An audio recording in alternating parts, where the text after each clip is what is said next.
ngana manga ko tasasa ani nasasa gingingi ani ganganga ko bankoma ani sonkoma ko tema sunzu ani batema sunzu sa jula ani komi kolokolo duguma joshi jugu bulumina yiri ko sa to ani lento suzu fana ani lenshima ko tarabali kunjo brisa meme ko kamido to fin krikri aboto fin wuri chori o likuru kle marakuru kono donc ko li jurumani ko li barama dans ko ni ko hotep no jawni tuma damarka joswate ka wore ke kabama toma oni senaga emission mandi kono emission na anya intitulé ko sondon la nature anga sunkun yininga ka sunkun yininga o korodore ka ayre yininga ka sunkun yininga o korodore ka an lamini yininga awla sa ame ngoso yambi tugoni ame folidi an karamo bama nale ngoso promoteur na initiateur ba disamake karamo inituma ba kloto ni lame jaglu be mba be fo mba fo awni jo awni sene ko damari ko ga jo sabatanye ka uruki ka bamba ka toma foli temene ko bisamna kuma nga moya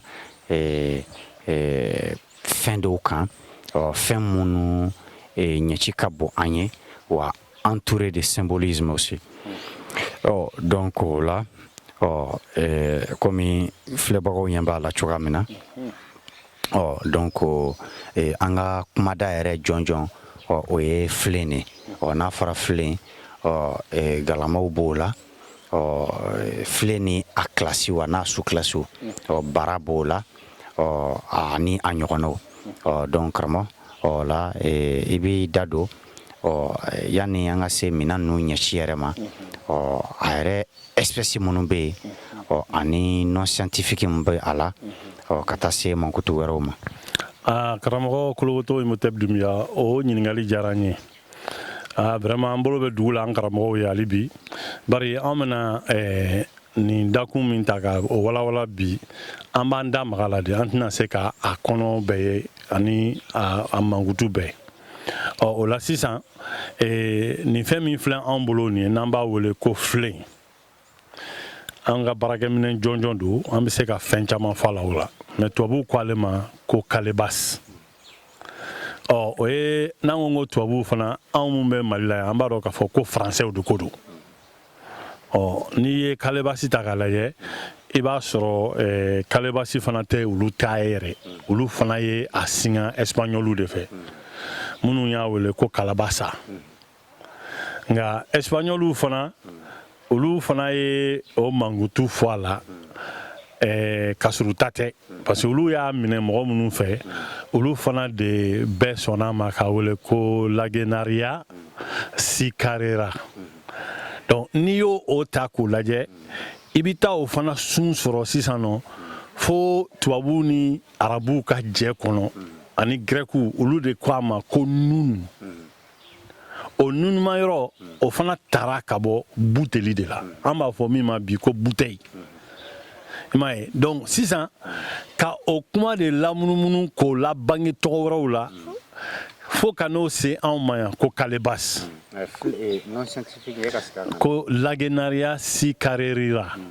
donc o kro de ko bouteille nan dum fana an sigilen filɛ Mali la bi ni kanto ko buteli dɔrɔn i hakili bɛ taa fɛn wɛrɛ de la i hakili bɛ taa fɛn bɛɛ la fo filɛ savɛ ɲani olu ka o tɔgɔ ninnu da o bɛɛ y'a sɔrɔ anw bɛ baara kɛra ni filen de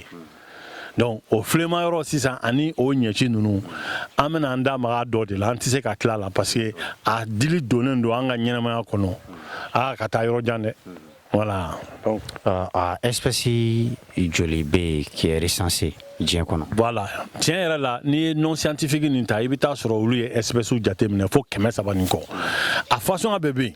Donc plus de 300 espèces. Et sous-espèces plutôt des ambaphores, des flins, des calebasses. Des calebasses, plus de 300 espèces de calebasses. Bon, mon va faire que sous-espèces parce que non, on flin 600.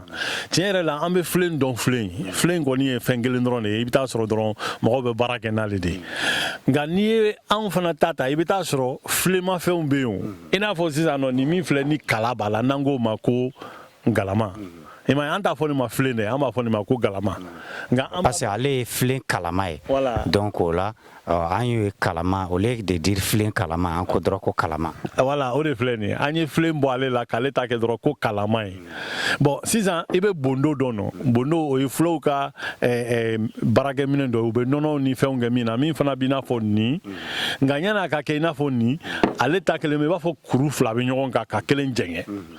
u b'o tigɛ ka to k'o fana kɛ i b'a fɔ buteli effectivement n'i ye buteli ta k'a lajɛ buteli b'i n'a fɔ filen modernisé len de i m'a ye donc o de kama an b'a fɔ ko n'a fɔra ko fɛn kelen a n'a a ɲɔgɔnna caman suguya wɛrɛw caman bɛ yen n'an k'olu ma sous espèce donc fo 300 ni kɔ donc an bɛ filen ta filen baara filɛ nin ye an bɛ filenin ta an bɛ filenjanw ta an bɛ baraninw ta minnu bɛ kɛ i n'a fɔ ɲɛgɛnnikɛlaw i n'a fɔ nin yɛrɛ k'a sɔrɔ kala t'a la baraninw bɛ yen nɔ bon an bɛ taa sɔrɔ filen dɔw fana bɛ yen nɔ k'a janya k'a kɛ i n'a fɔ ko wayibara k'a janya quoi i b'a tigɛ k'a kun tigɛ k'a ci i bɛ se ka filen suguya dɔ sɔrɔ o la nka siga t'a la bari an bɛ kungo so yan k'a fɔ ko yiri de don ni dun y'a yirima ko ta dɔrɔn o y'i donnen an fana ka ko kɔnɔ kungo so yan parce que ni e ye nin filen baara nin ta k'a da gosi gosi k'a lajɛ sisan i b'a sɔrɔ a kɔgɔlen don bolo k'a ci a ka gɛlɛn nka a bɛ se ka ci donc n'o kɛlen don sisan i b'a yiri kolo de y'a la ka taa ye ko nin yiri bonyana k'a kɔnɔ bɔ ta nin cogo in na ka bu ni kisɛ k'a kɔnɔ mɔgɔw de b'o kɔnɔ bɔ ka sɔrɔ k'o wele ko bara o bara bɛ don fɛn caman na an bɛna an da maga minnu na nka n'i ye nin bara in ta k'a tigɛ fila ye dɔrɔn n'a dalakɛɲɛnen don kala t'a la ku t'a la o tuma na i y'an ka filen sɔrɔ o filen an bɛna o fana mankutu caman fɔ bi voilà. ayiwa karamɔgɔ y'a fɔ cogoya min na n'i y'a ta k'a lajɛ yɔrɔ a damadɔ yɛrɛ filɛ nin ye nin ye a kulukutu ye hali n'a sɔrɔ wo bɛ sanfɛla in na donc nin ye a mankan dɔ ye nin ye a fitinin dɔ ye donc an y'an bɛ galama fana la dɔ fana bɛ an kɛrɛfɛ yan donc n'i y'a ta k'a lajɛ nin bɛɛ ye a dɔ ye donc i bɛna ye k'a fɔ ko an ka mɔgɔya baara minɛn caman ni fɛn caman caman a sirilen don a la bon i bɛna ye k'a fɔ ko a ɲatɔnɔ yɛrɛ kɛnɛ kan dan foyi de t'a la parce que i b'a ye an ka hali ji bi min minɛn mun na an b'a fɔ ko jifilen hali ni bɔlini bɛ yen hali ni minɛn sugu wɛrɛ bɛ yen an da degera jifilen de la bawo an tun bɛ filen de filen fitinin de bila fiɲɛ sanfɛ donc i bɛ filen ta ka ji soli k'i min parce que ne serait-ce que filen yɛrɛ gansan a kɔnɔ ka dumuni k'a kɔnɔ walima ka ji min a kɔnɔ vertu thérapeutique de b'a la c'est à dire a bɛ mɔgɔ kɛnɛya de i bɛ se ka jumɛn fɔ a côté a vertu thérapeutique in kan kolokoto o ɲininkali diyara n ye ayiwa donc baarakɛminɛ min filɛ an bolo n'an ko a ma filen ni mɔgɔw bɛ ka a ye bolow la u t'a dɔn k'a fɔ ko nin kɔnɔna fɛn ka kunna de n'i dun ko ko kunnaya dɔrɔn i ko ko kɛnɛya fana i ko k'a bɛ bana de fana bali ou bien bana de bɔ farisogo la parce que an ka fura caman bɛ yen mɔgɔw b'a fɔ a ka kunna mais n'a ka kunna i bɛ taa sɔrɔ o kɔrɔ ka di quoi i bɛ taa sɔrɔ fɛn caman b'a la bon filen filɛ filen bu n'i y'a kɛnɛ kɛnɛ sɔrɔ a ka gɛlɛn mɔgɔ ka dɔgɔ min bɛ se k'a kɛnɛ bɔ dɔrɔn k'a biluda k'a dun nka a bɛ kɛ n'a jara fana n'i bɛ ka filen kɔnɔ bɔ mɔgɔ minnu e bara nin filen yɛrɛ baara nin tɛ bɛɛ ka baara ye numunakaw de ka baara don kosɛbɛ ka tɛmɛ tɔw kan nka o n'a ta bɛɛ n'i bɛ nin filen kɔnɔ bɔ kunnaya kasa de bɛ bɔ a la min mana don i la f'i da bɛ kunnaya o bɛ mun yira sisan ko fanga de b'a la fanga min b'a la an b'a dɔn ko fɛn saba don a b'olu kɔ n'i ye filen bu sɔrɔ ou bien filen mugu sɔrɔ ka mugan a b'a to suma bɛ yɛlɛma teliya la k'a yɛlɛma cogo fana ɲa ni dun y'o ye yiri la dɔrɔn i b'a dɔn k'a fɔ o ye mɔgɔ dɛmɛ yiri dɔ ye a ye kɔnɔja t'i minɛ kɔnɔja t'i minɛ nka banamisɛnnin caman bɛ yen nɔ dumuni sigilen ka mɛn i kɔnɔ na a b'o bali o k'i minɛ i m'a ye hali n'i ye fɛn kumuma dun ni filen kunnama ye a ka teli ka bɔ a tɛ mɛn i kɔnɔ ka kumu ye kosɛbɛ donc o ye a ɲɛci fɔlɔ ye a filanan fana ye min ye ni i ko ko banakɔtaga k'a b'o nɔgɔya ja a bɛ sugunɛ sira fana a b'o lasanuya ka o ɲagaɲaga caman bɔ yen nɔ donc sisan ni mɔgɔ min bɛ yiri den kelen don i fari la a b'i ka suma yɛlɛmali teliya ka banakɔtaa nɔgɔya ye ka tila ka sugunɛ fana sira lasanuya ka sugunɛ taa nɔgɔya ye o kɔrɔ de ko o bana ti i don i to i farikolo la quoi a b'i fari la nettoyer rapidement bon sisan an y'an to ɲininkali fana na ka taa sɔrɔ ja filen bu a n'a kisɛ min b'a kɔnɔ n'a susura ka mugu bɔ a bɛ fanga dɔ don mɔgɔ la mɔgɔ caman tɛ min tɔgɔ fɔ kosɛbɛ ni mɔgɔ bɛ taa bana kɔ ani fɛn wɛrɛw bɛ mɔgɔ sɔrɔ ko tɔntɔnni ko k'i tɔntɔn banakɔ kunna ko filen bu de b'a to o fanga bɛ kɔrɔta a bɛ fanga don mɔgɔ la i ka se k'i tɔntɔn an dun b'a dɔn k'a fɔ ko tɔntɔnni nin a bɛ ko damadɔw lase mɔgɔ ma i bɛ taa sɔrɔ ni suma ma yɛlɛma sisan tɔntɔnni de bɛ na ni koko ye dɔw b'a kɛ ni ka o tɔntɔnni fanga ye kojugu fo nogo bɛ woloki ka kɛ kɔbɔ yɛrɛ ye siɲɛ kelen donc sisan mɔgɔw k'i kɔlɔsi a la k'a fɔ o baara bɛ kɛla ni filen ye ka tɔntɔnni fanga don ni mɔgɔ min b'a mɔgɔ c'est comme si banakɔtaga ka kɛ lafiya la ka sɔrɔ a ma se ka tɔɔrɔ wɛrɛ si yɛrɛ ma ka degun wɛrɛ si yɛrɛ ma parce que n'i y'a kɛlen fanga jalan dama ye o b'a yira k'a fɔ dumuni ma yɛlɛma de ka ɲɛ o b'a yira k'a fɔ kɔnɔ de jalen don toujours donc plus e b'a forcer plus tu te crées des problèmes plus b'a forcer plus tu te crées des problèmes donc ni si ça va pas fura mun ni n'a ɲɔgɔn i b'a fɔ i bɔra ka filen bu mun fɔ fɛn mun b'a to kɔnɔ bɛ lafiya ka fɛngɛ nɔgɔya i b'o de kɛ mais n'i y'a miiri ko i bɛ taa a forcer de i ye ko sɔrɔ i ye ko sɔrɔ a la donc tiɲɛ yɛrɛ la yiri min don an ka yan k'an kɔlɔsi a la donc o bolo ma sisan ni e ko i bɛ nin filen ninnu dɔ ta ko k'a lajɛ k'a bɛ nin fɛn ninnu kɛ mɔgɔ ye an bɛ mun fɔ ko fɔlɔ an kun ka baarakɛminɛ de don musow bɛ tobili kɛ n'a ye ji bɛ t'a la nɔnɔ bɛ k'a kɔnɔ ani an ka suman caman tun bɛ bɔ filen kɔnɔ fɔlɔ k'a di mɔgɔ ma ni yiri min ni a kɔnɔna kunnaya bɛ bɔ ni a bɛ wagati kɛ o bɛ bɔ e bɛ o ni suman dunna bana kun t'an ka so hypertension ni fɛn ninnu tɛ yen parce que ni mɔgɔ bɛ sugunɛ kɛ i bɛ taa bana kɔ i bɛ taa sɔrɔ hypertension tɛ yen o ye tension yɛlɛnta ye o caman tɛ mɔgɔ sɔrɔ donc sisan an kumalen que ça soit hypertension ou hypotension c'est-à-dire an yɛrɛ ka hygiène yɛrɛ de bɛ ka o problème créer parce que manque d'hygiène parce que an bɛ fɛn mun miiri hygiène ye o ni hygiène tɛ kelen parce que mun cɛ ka ɲi a ɲɛkɔrɔ an b'o miiri ko dama dɔrɔn ni hygiène ye ka sɔrɔ n'a fɔra ko bɛsɛya la propriété an bɛ mun ye ɲɛ la n'o de ye pardi ye minɛn kɔ k'a sanuya ka ɲɛ o côté bɛ mais fɛn dɔw bɛ yen i bɛ taa sɔrɔ an b'olu utiliser walima an bɛ dumuni kɛ olu kɔnɔ olu nɔgɔ ti ɲɛ la yeli nɔgɔ ye nka olu nɔgɔ ye u yɛrɛ constitution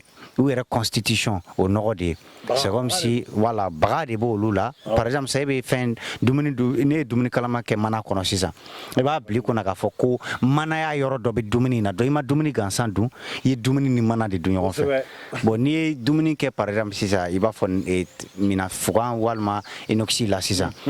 i b'a bila i kunna k'i ma dumuni dɔrɔn dun de i ye a ni o fana de dun ɲɔgɔn fɛ voilà donc du coup o de kama an bɛ fɛn dɔw ɲini yɔrɔ wɛrɛ la ka sɔrɔ an yɛrɛ ka habitude de don kosɛbɛ o jaabi ɲuman b'an bolo yan nɔ parce que filen tun bɛ yen donc o filen kura nin n'i y'a ye mɔgɔw bɛ ji gɛlɛya san kɔnɔ siɲɛ 3 siɲɛ 4 ka filen kura datigɛ ka suman bɔ a la bɛɛ k'i bolo don a la k'a dun tiɲɛ yɛrɛ la i bɛ muso ka se nɔfɛ filen ɲuman sɔrɔli la nka a dɔ min bɛ bɔ ka kɛ suman na o bɛna kɛ aw ma lafiya de ye aw ka ɲɛnɛmaya la i m'a ye donc o filen kɔnɔ kunnayani n'o fɛn minnu bɛ fara suman kan a kɛra dɛgɛ ye o a kɛra mɔni ye o a kɛra hali an ka sumankɛta to ni basi ninnu ye i bɛ taa sɔrɔ filen dɔɔni dɔɔni bɛ bɔ a bɛɛ la ka fara an ka dumuni kan an ka suman kan min bɛna an farisogo dɛmɛ a k'a ka dafalenya a ko o sɔrɔ quoi donc tiɲɛ yɛrɛ la an k'an kɔlɔsi filenko nin na an ka filen sɛnɛ kura ye a ka don an kan bari i bɛ mɔgɔ caman fana ye filen bɛ u bolo mais filen yɛrɛ yelina a bɛ mun de jigin anw kɔnɔ ɲɛnɛmaya la an y'a kɛcogoya fɔ an y'a fɔ ko a kunnaya bɛ bɔ yɔrɔ dɔ la mais filen korilen de don i m'a ye ni fɛn min korilen don farafin bolo golofin bolo kori bɛ bila ka taga ɲɛsin fɛn min ma o ye kara ye o ye kelen nka o ye fan fana ye diɲɛ fan de don wa n'i ye filen fana ɲuman ye i hakili bɛ taga anw ka an balakaw ka hakɛ to dɛ nka ni muso garijɛgɛlen don kɔnɔ nin bɛ funu kɔnɔ nin bɛ kɛ i ko filen de hali i m'a ye barakun ni kun bɛ filen na barakun ani kun bɛ filen na donc filen gulonnen bɛ filen sun na kala dɔ de fɛ min bɛ mɔgɔ hakili jigin barajuru de la e m'a ye donc e bɛ ka nin ta ka don ka taga k'i bɛ taga baaraw ni fɛnw kɔnɔ ye i bɛ ka nin bɛɛ lakunu mais i kɛtɔ k'a kɛ fana f'i yɛrɛ k'a dɔn walasa i ka se k'a ɲɛfɔ denmisɛnw ye donc an kɛlen bɛ k'o ta k'o dɛndɛn kɛrɛfɛ du yɛrɛ bɛ bamakɔ yan bi i bɛ don i tɛ filen sɔrɔ a kɔnɔ o du bɛ yen o tun tɛ se ka kɛ fɔlɔ parce que a ɲɛci direct dama dɔrɔn tɛ nka le symbolisme autour de la calebasse anw fɛ yan ko ba de don bon n'i y'a ta k'a lajɛ nin bɛ an ka mɔgɔya ko caman de fɔ par exemple an ka spiritualité kɔnɔ i b'a ye hali an bɛ jibɔ minnu kɛ wa sukɔrɔw ye n'an ma dɛsɛ fiyewu ka ji kɛ filen kɔnɔ k'a bɔn o de ka ɲi parce que filen in bɛ kori de yira bon kori in dun fana bɛ danni yɛrɛ de yira parce que an ka mɔgɔbaw y'o de fɔ ko n'i bɛ fɛ ka damari faamu a n'a ka danfɛnw i ka kori ci kori tanba o ye damari yɛrɛ ye n'o y'a centre ye le centre du cercle o la kori yɛrɛ o y'a ka danni ye o la danni bilalen don ɲɔgɔn na ka sɔgɔ ɲɔgɔn ma wa i b'a sɔrɔ danfɛnw kelen-kelenna bɛɛ sont à équidistance de danbaga c'est-à-dire i b'a sɔrɔ cercle fan bɛɛ est à équidistance du centre a bɛ fɔ o ma ko rayon i y'a ye bon cercle kelen n'i y'a tila fila ye a bɛ fɔ o ma ko o terrain in bɛ wele ko diamètre donc o ye kori tilalen fila ye donc cercle complet yɛrɛ 360 degré ye a tilancɛ 180 degré n'i y'o fana tila fila o fana 90 degré u b'a fɔ o ma ko angle droit donc bon i bɛ a ye fana an ka o la an ka spiritualité kɔnɔ o de kama golofin y'a jira k'a fɔ ko danbaga caman o place tɛ danni kɔnɔ ce n'est même pas concevable parce que de la même manière tout comme kori kelen tɛ se ka centre caman sɔrɔ i se ka kori kelen kɛ ko centre caman b'a la c'est pas possible quoi kori caman bɛ se ka jɛ centre kelen na a bɛ fɔ ko des cercles concentriques tanba ɲɔgɔn mais kori kelen centre caman o tɛ se ka kɛ donc o la an ka spiritualité philosophie symbolisme ba de bɛ filen ko in na parce que an ka sɔlɔmidoya yɛrɛ kɔnɔna la donc o ɲɛfɔliw bi kɛ o de kama hali n'an bɛ sɔlɔmidoya ɲɛfɔ an b'a fɔ ko sɔlɔmiw bɔra damari la u nana kori la u bɔra kori la u nana filen na donc u bɔra filen na a bɛ tan donc du coup koriko ni filen ko in bɛ ten bɛ o yɔrɔ fana la c'est à dire ka kori ye fanga kulukutu de ye hali dugukolo in yɛrɛ ye kori de ye kulukutu don quoi bon i bɛna ye tile ye kulukutu ye planète ninnu ni lolo ninnu c'est étoile ninnu kulukutu don donc bon toujours n'an ɲɛ bɛ filen na a bɛ b'a fɔ o fɛn bɛɛ de bɛ an ɲɛ kɔrɔ en même temps donc e bɛ se ka mun fɔ fara o kan symbolique côté symbolique voilà côté symbolique la i b'a ye k'a fɔ ko même si a korilen don ka kɛ tanba kelen ye ka tanba kelen k'a camancɛ la i bɛ taa sɔrɔ donda de fana caman b'a la i n'a fɔ sisan anw yɛrɛ golo filɛ cogo min na n'i y'a ye n'an bɛ wɔsi wo bɛ bɔ a la tan an b'a miiri sisan nɔ ko wo de b'an golo la o de y'a to an bɛ wɔsi filen fana bɛ ten de i mana filen dalen n'i ko k'i bɛ nin ta sisan k'i bɛ ji don a fɛ mɔgɔw bɛ pressé quoi u b'a fɔ ko non ko ji tɛ se ka don a kɔnɔ ko parce que filen don a kɔ nugulen don o y'a mɛnbaliya de ye n'a mɛnna a la ji bɛ wo sɔrɔ ka don filen kɔnɔ filen wo fɛ donc o b'an hakili lajigin diɲɛ ni diɲɛ fanko ni kɔnɔbarako nin bɛɛ la donc n'i ko k'i b'a nin fana ta k'a lajɛ i bɛ taa sɔrɔ n ye min f'i ɲɛna barakun ni barajuru b'a la i m'a ye nka a dalen i b'a yɛlɛma yɛlɛma n'anw ye nin filen ta sisan i bɛ taa sɔrɔ tile ma dadigi k'a la nka i bɛ taa sɔrɔ filen dɔw bɛ yen nɔ ni tile y'a sɔrɔ i bɛ taa sɔrɔ a fan dɔw bɛ nuguya ni fan dɔ ye i n'a fɔ mangoroja ni fɛn ninnu mais tile tɛ se ka a tiɲɛ quoi a bɛ ji sama ka don a yɛrɛ la cogo min na a bɛ tile fana kalaya kunbɛn ten a b'a ka ɲɛnamaya kɛ fo ka kɔgɔ ka kɛ nin ye bon anw bɛ fɛn dɔ fana kɛ ni filen ye mɔgɔw k'a dɔn nin fɛn ninnu ni filen tɛ i hakili tɛ jigin a la ni mɔgɔw bɛ na catégorie falen n'o ye solomadenya ye sisan i bɛ taa sɔrɔ filen de kun bɛ kɛ ka wasamba ninnu dilan n'an b'a fɔ o ma ko solimadenw ka fɔlifɛnw i b'a ye ni u bɛ bɔ f'u b'a fɔ f'u b'a cugu tan nɔ i bɛ taa sɔrɔ o bɛ kɛ i b'a fɔ ko dasigi da la fana ka daminɛ belebeleba la min ka gɛrɛ bolo la ka na kun la misɛnya fo ka n'a kɛ filen mɔriso ye quoi o bɛɛ bɛ diɲɛ progression de yira anw na dɔnniya yɛrɛ nacogo an kun na a n'an kɛcogo y'an ka ɲɛnamaya kɔnɔ o bɛɛ de bɛ yira o senfɛ donc symbolisme fan min don n'i ko i b'a fɔ ka a tan ta kama yɛrɛ i ti tila o mais o bɛ se ka kɛ nin bɛɛ la cogo di ko filen yɛrɛ bɛ ka tunu anw bolo parce que u bɛ nalen fɛn minnu ye et puis baaraw kɛcogoya i bɛ taa sɔrɔ anw ka taliminɛnw n'an ka fɛnw caman bɛ yen nɔ u mana na ni tasa ni fɛnw ye i bɛna sɔrɔ taliminɛnw de b'a la mɔgɔw b'a minɛ ta dɔrɔn mɔgɔw b'a minɛ ta ka wuli u yɛrɛ ma donc o de bɛ nɔgɔya kɛkojugu de bɛna to an yɛrɛ ci an sun bɛ fɛn minnu na dɛ an bɛ ka nin filen nin bila tan k'o den kɛrɛfɛ parce que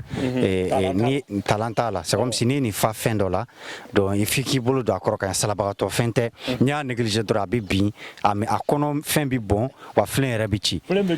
donc ni mɔgɔ min t'i fɛ k'o magan bɛɛ kɛ donc talan bɛ mun na e b'o ɲini o tigi bɛ talanw ta i bɛ taa sɔrɔ talanw tɛ fɛn wɛrɛ ye i bɛ taa sɔrɔ yirimafɛnw tɛ quoi i m'a ye fo sisan mɔgɔ dɔw yɛrɛ labanna ka na filen sɔgɔ a kɛrɛ fila sɔgɔ ka juru don a la k'a ta i b'a fɔ u bɛ show ta cogo min i m'a fɔ show wa parce que show ye tubabufɛn nalen an fɛ yan nɔ kala b'a la i b'a tali nɔgɔya i yɛrɛ ma vraiment baara b'an bolo n'a fɔra ko an ka nin ɲɛciba nin ye an ka ɲɛnamaya kan a n'an hakili ani diɲɛ yɛrɛ yeli fondo kɔnɔ ka tila ka n'a ye ko o fɛn belebele dɔ filɛ nin ye min bɛ ka yuru dɔɔni ka taa dibi la an bolo an ka y'an k'an yɛrɛ ɲininka n'an b'a fɛ k'an yɛrɛ ta n'a bɛ se ka ɲa ka sɔrɔ an ma segin ninnu ma i m'a ye donc i b'a dɔn an ka problème dɔ ye mun ye karamɔgɔ c'est comme si tɔw bi mɔgɔ wɛrɛ ta ka fara u ta kan nka anw b'an ta de bila ka dɔ ta bon tuma min na an bɛ k'an ta bila ka girin minnu ta nɔfɛ o b'a sɔrɔ olu fana bɛ k'an ta bilalen o ta parce que o don ne yɛrɛ tun bɛ baro la an ye tubabu dɔw ye e yɛrɛ y'a video yira ne la u b'a la ka filen suguya caman bila ji kan ka gosi ka mankan lamɛn donc et puis ils ont vraiment l'air sérieux u bɛ ka a fɛngɛ et puis mɔgɔ kelen tɛ ka kɛ mɔgɔ camanw de bɛ k'a kɛ donc laɲini dɔ de kɛtɔ don parce que filen yɛrɛ sigi yɔrɔ bara in yɛrɛ sigilen ta an b'a gosi ma ye a bɛ ka résonance dɔ kɛ voilà donc a bɛ ka vibration dɔ émet donc bon n'i y'a bila ji kan walima ni ji k'a kɔnɔ fana ka gosi a bɛ li a la kura ta a bɛ mankan mun ta o fana ni tɛ kelen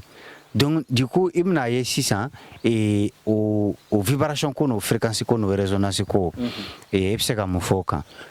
o ye anw ka dɔnniya sira kɔgɔlen dɔ de ye munna parce que i bɛ taa sɔrɔ an ka fɔlifɛn caman de bɛ yen an ye mun ta ka filen n'an ma filen yɛrɛ k'a ye an ye filen don a la a fɔlɔfɔlɔ ye min ye o yɛrɛ ye ngɔnibara ye n'i ye ngɔnibara ta sisan i bɛ taa sɔrɔ ni ngɔnibara nin i bɛ taa sɔrɔ a sigilen bɛ filen de kan an bɛ yɛrɛ min nɔfɛ an b'a fɛ o de ka bɔ parce que mɔgɔw tun bɛ furakɛli de kɛ n'o ye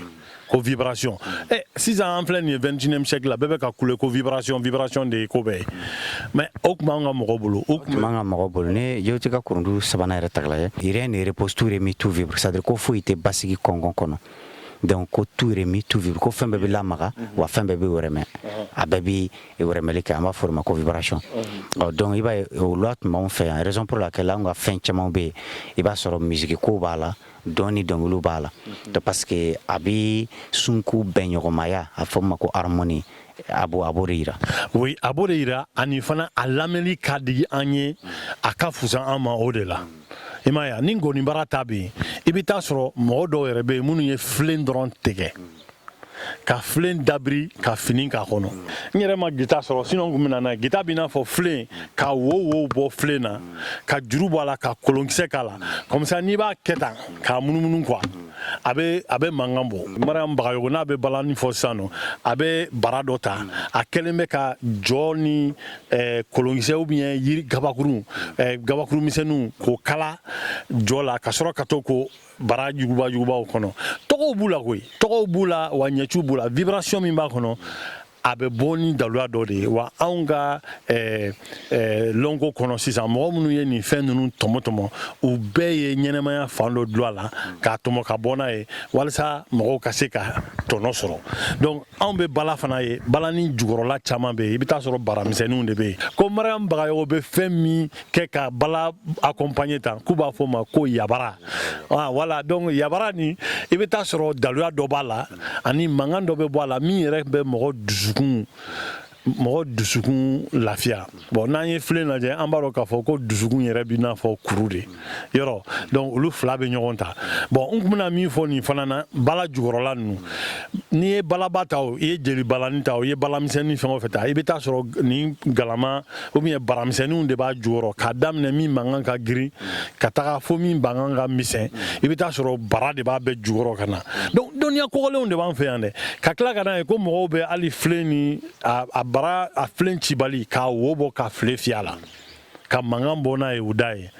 bon n'i ko k'i bɛ o bɛɛ ninnu jateminɛ an ye bala fɔ an ye dunu fɔ ani bala ni dunu fana bɛ dabiri filen de da la an ye yabara ko fɔ an ye gita fana ta fɔ hali mun bɛ muso fɛn k'a bila ji kan jikɛ minɛn kɔnɔ ka dunu fɔ n'a ye dɔw b'a fɔ ko salawale ko ka taga foliw la sunkalo ni fɛnw na musow ka sunkalo fɛngɛ yogoro yɔrɔ cɛw ta de bɛ wele ko yogoro musow ta bɛ wele ko salawale ko salawale ne yɛrɛ dabala bannen don ne t'a dɔn n'an ka kurajɔgɔw ka fɛn dɔ talen tɛ u ka dɔnniya talen tɛ ka don diinɛ kɔnɔ nin yɔrɔ in na olu y'an ka mɔgɔya faamu ye don n'a nataw la an bɛna an da don o la an bɛna an da maaw la k'o ɲɛfɔ donc salawale ninnu bɛ kɛ n'o ye donc n'i y'o fana lajɛ sisan ne ye mɔgɔw ye minnu talen bɛ ka bara ta ka bara siri so kɔnɔ dɔrɔn ni bara sirilen so kɔnɔ n'u bɛ gosi ɲɔgɔn na u bɛ mankanw de bɔ i m'a ye minnu mankan tɛ kelen ye bon an y'an to fana na an taara sɔrɔ sisan jakumajuru o y'an dontɔ sisan musow ka bara kɔnɔ tugun jakumajuru sirilen bɛ so kɔnɔ ka filenw de bila kɔnɔ filen ninnu kɔnɔ n ye ɲininkali kɛ n taara sɔrɔ ja o bɛ filen da kala ni ban ye ou bien dɔw b'a fɔ sɛbɛfara n'u ye filen da kala n'o ye ka tila ka datugulan k'a la u b'a fɔ o ma ko bara ja an ka fɔlɔ kɔɲɔminɛnw tun bɛ bila o de kɔnɔ valise nana don ko la ka o ko o lasa ka bɔ an na ka valise ko cogo an kan sisan valise 3000 4000 5000 ka sɔrɔ ko fɔlɔ bara 200 300 500 ani kɔfɛlaw la mɔgɔw tun bɛ a sɛnɛ dɔrɔn k'a dilan ka sɔrɔ ka kɔɲɔmuso ka fini bamananfiniw kurukuru ka bila o kɔnɔ bon ni fini fana b'o kɔnɔ kunaya min bɛ yɛlɛ o la ani fini yɛrɛ bɛ lakana cogo min na parce que fɛn naturel u b'a fɔ sunkumafɛn fila de dadalen don ɲɔgɔn kan an ka finiw tun bɛ dilan ni kɔɔri de kɔɔri marafɛn ɲuman tɛ tɛmɛ bara kan o bɛ ɲɔgɔn ta de kɔɔri marafɛn hakika yɛrɛ de kisa min ye kisa di mɔgɔ ma k'a fɔ n'a marala kɔnɔ san caman o tun ye bara de donc o tun b'a fɔ ko ko a y'a ka kɔɲɔ kɛ a tatɔ la k'i ma ye a ka sɔrɔ a n'a ka du fanga o tun bɛ jate a ka bara hakɛ min b'a ka minɛnw na o tun bɛ min fɔra an ɲɛna an balakaw fɛ o tun bɛ jɔ de da ka kɔɲɔmisɛn ninnu k'a kan ka sɔrɔ ka jɔ siri i bɛ filen kuraw ni galama kuraw y'a la ka sɔrɔ ka o da wotoro kɔnɔ ka sɔrɔ ka da kɔɲɔmuso kan ka taa n'a y'a cɛla la kolokoto nin fɛn min filɛ nin y'an bolo yan nin ye anw da magalen y'a la dɔrɔn de nin ye an da magalen y'a la nin filenko nin a man ka to ten bon mɔgɔw ka kan ka filen fana sali don ba la ka kɛ i ka du kɔnɔ ko filen ka kan ka kɛ mun na sisan o ye bamanan dɔw ta ye n'i ye filen ye so kɔnɔ k'a fɔ filen dabirilen don mɔgɔ fasɔn dɔw de tɛ se ka na parce que u minɛ jan de y'o ye k'o tɛ se ka don bugu kɔnɔ filen dabiribali bugu kɔnɔ i b'i yɛrɛ bila mɔgɔ jugu bolo quoi nka n'i ye bugu kɔnɔna sɔrɔ ka filen dabiri ye mɔgɔ dɔw fana bɔ na o ye olu de bɛ tɛmɛ o kan donc lakanafɛn fana don sisan an bɛ se ka mun wɛrɛ fɔ ka fara kan k'a fɔ a bɛ dun a bɛ kɛ ka koli kɛ filensun o bɛ kɛ ka furakɛli kɛ filen kɔnɔ bu o bɛ kɛ ka fulakɛrɛ kɛ an yɛrɛ y'a miiri cogo min na ko diɲɛ fan de don i bɛ taa sɔrɔ filen kɔnɔ bu min bɛ yen ka tila ka kisɛ ko kan i b'a fɔ an adamadenw filɛ cogo min na nin ne b'a laban ni jumɛn ye o ye kuma dɔ la ni ne bɛ lolo kalan kɛ mɔgɔ kunna lolo kalan bɛ kɛ mɔgɔ kunna hakilinata dɔ de bɛ fɔ mɔgɔ ye ko n'i ye filen dabirilen ta fankelen de filɛ nin ye n'i ye filen camancɛla ta ka dugukolo bila yen anw bɛ i n'a fɔ an jɔyɔrɔ la n'an ye sanfɛla lajɛ an bɛ k'i n'a fɔ an bɛ filenbara de jukɔrɔ ka sɔrɔ ka womisɛnninw bɔ bɔ a la ka olu wele ko lolo tɔgɔ de b'u la donc tubabuw yɛrɛ nana fana ka o hakilinata ta ka n'a fɔ ko la sphère céleste ko la voûte céleste la sphère céleste ko sankolo bara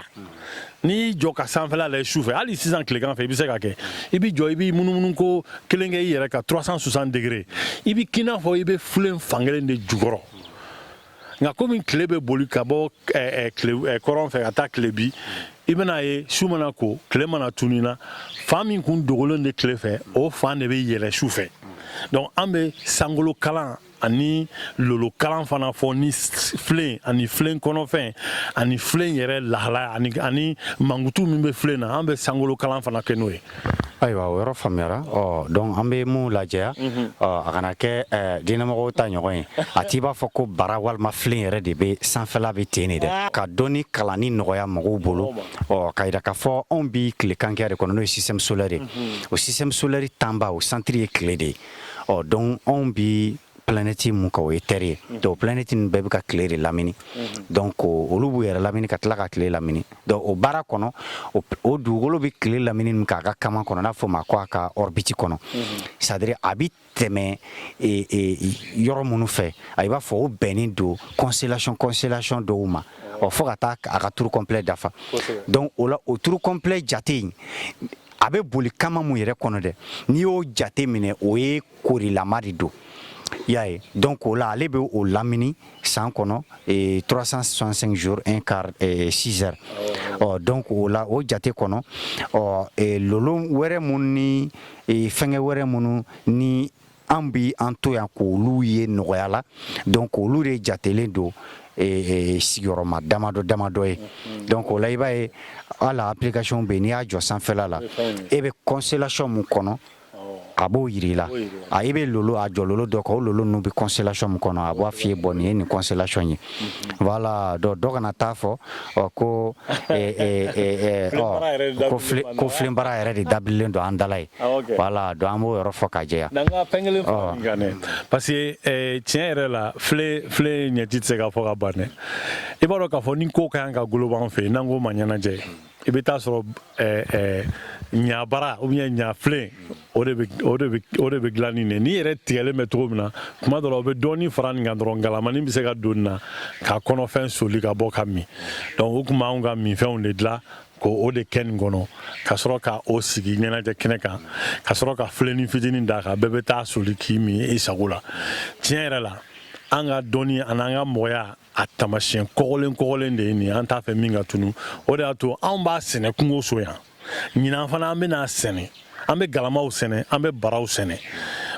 mɔgɔw ka da la k'a fɔ jɛw ni filenw olu bɛɛ bɛ denbaya kelen na ani zɛrɛw olu bɛɛ ye cucurbitaceaw ye ani kɔngɔw ni fɛn ninnu nka filen yɛrɛ de ka bon ale de kɔgɔlen don fana ale de bɛ kɛ baarakɛminɛ ye n'a tɔ bɛɛ nka a fana bɛ ka bɔ dɛ nin bɛ ka bɔ an ka jamana kɔnɔ anw bɛ k'a bila ka na ni tubabu minɛnw ye dɛ tubabuw bɛ ka nin ta ka taa n'a y'u fɛ yen ka taga a ɲɛgɛn k'a bila u ka so kɔnɔ k'a bila u ka jardin kɔnɔ u ka nakɔw kɔnɔ ka taa n'a y'u ka kalanyɔrɔw la k'a kɛ denmisɛnw ka minɛnbilalaw ni fɛn caman de ye mais anw de bɛ k'a kɛ bolo kɔfɛ ko ye yan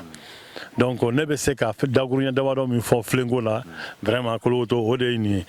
voilà. ayiwa karamɔgɔ a fɔra ten ko kuma tɛ ban hakili de bɛ a tɔ dafa an hakili la mun fɔra filenko kan nin bɛ wasa kɛ donc ka yira dɔrɔn k'a fɔ dɔ kana n'a faamu a ɲɛjugu kan ko an laɲini ye dɔrɔn minɛn min b'an bolo so kɔnɔ k'olu lafili ka valisiw lafili ka fɛn bɛɛ lafili ka filen ɲini daminɛ voilà donc ni fila mun y'a faamu ten walima kulubalilaka mana faamu ten o y'o kungo ye voilà laɲini ye dɔrɔn ni minɛn ninnu an kana a kɛ bolo kɔfɛ fɛn ye ninnu bi mago mun ɲa dɔ ninnu da fɛ an k'o magow ɲa n'u ye voilà nka a bilali pepepepepepewu an y'an yɛrɛ lafɔ dɔnni dɔw de la an y'an yɛrɛ lafɔ mago dɔw de la an y'an yɛrɛ lafɔ tɔnɔ dɔw de la donc an y'an yɛrɛ laperdi o dɔw de la donc laɲini ye o de ye donc ne serait-ce que ka a fɛn ninnu ka kɛ i ka so kɔnɔ ka a ye de temps en temps ka ji k'a kɔnɔ k'a min an minnu bɛ ji bɔn kɛ libation kɛ sukɔrɔw ye ka ji k'a kɔnɔ ka sukɔrɔw jansa ka ji bɔ u tɔgɔ la bɔgɔ la o ni an ɲɔgɔnna caman caman donc nafa mun b'a la hakilila caman fɔra a la vertu thérapeutique bɛ sadara a bɛ kɛnɛya farikolo yɛrɛ kɛnɛya gɔrɔngɔrɔnya sɔrɔli la o nafa bɛ yen a yɛrɛ fana bɛ tila ka mago wɛrɛ minnu bɛ se ka dilan n'a ye nɔgɔya la olu bɛ yen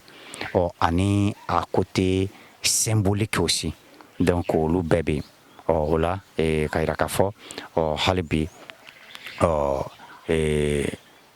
ko so dɔn ji dɔn yiri dɔn yɛrɛ dɔn ni ɲɔgɔn tɛ wa fɔra ten ko yɛrɛ dɔn ye koba ye wa mɔgɔya yɛrɛ daminɛ do fana ko bɛɛ t'i yɛrɛ dɔn wa bɛɛ tɛ mɔgɔ ye ka bɔ kuma kɔnɔ ko Yamandɔ Hotep.